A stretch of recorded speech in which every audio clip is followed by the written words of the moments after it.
Alright, welcome everybody. My name is Cody Frost, and today we're going to have Savage University, and today's topic is hurricane prep for homeowners.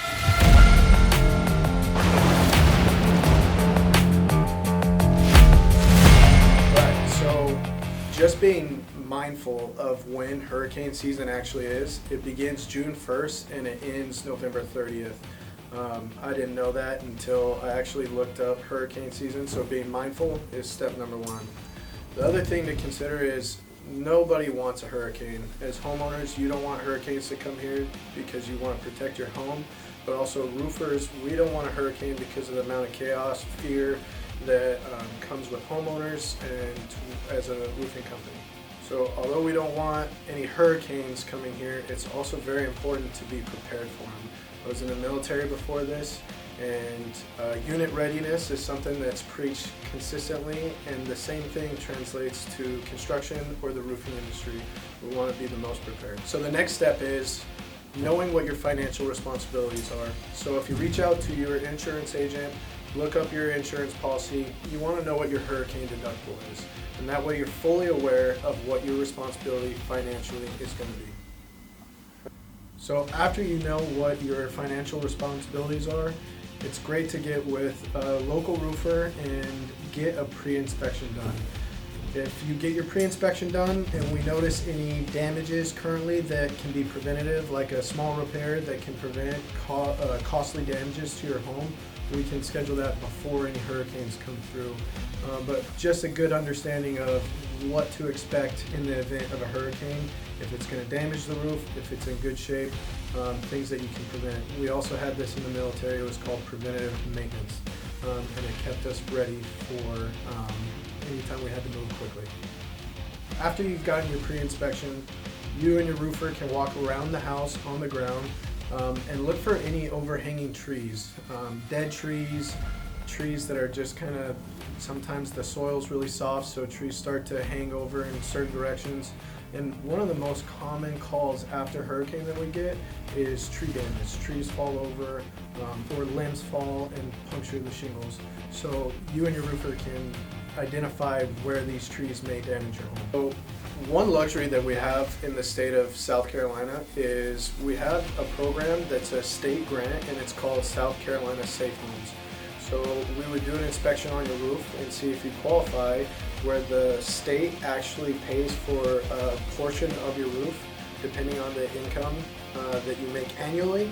But this would give you peace of mind and your insurance peace of mind that your home is protected through the event of a hurricane. So if you're at the point during a pre-inspection and you're realizing that it is about time to get your roof replaced, one great thing about the roofing industry is it's made a lot of improvements over the last couple of years. And one improvement that they've made recently, this one specifically is GAF HDZ shingle. It has an infinite wind warranty, and there's no exceptions if there's a named storm or a hurricane that rips off your roof. So having a warranty like that, it's almost like having insurance on your roof anyways. Outside of the shingles, there's a couple different products that make up the total roofing system. And one of those products is the underlayment. So typically what we see on houses that are anywhere from 5 to 20 years old, what's typically under there is tar paper. So tar paper is really easy to rip. Now if the event where a hurricane blew off any shingles, tar paper could get removed also. Now what roofing industries have come so far in the last couple of years with their underlayment also. So this can't be torn. Heavy winds don't rip these underlayments, so it's just extra peace of mind that you don't have to worry about any damage or any water coming in your house. It's a second layer of protection. So in the event of a hurricane coming through and damaging the roof to the point where we do need to replace the roof, there's two different groups that you're going to consider from.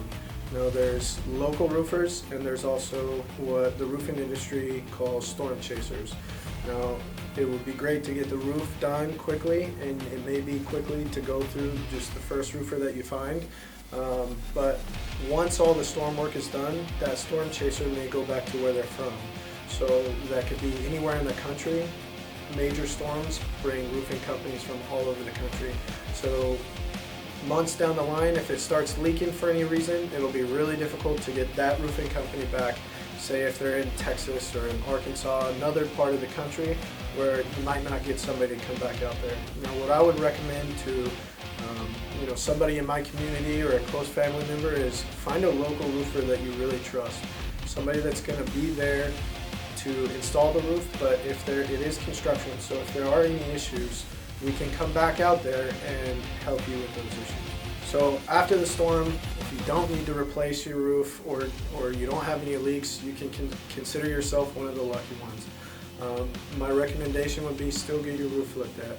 There may be a couple areas of concern that we can fix without any costly repairs, any costly quotes, but just something that's going to give you and your family peace of mind knowing that you guys made it through without any issues. Alright, so we've gone over a couple different tips on how to be prepared in the event of a hurricane coming through South Carolina or anywhere.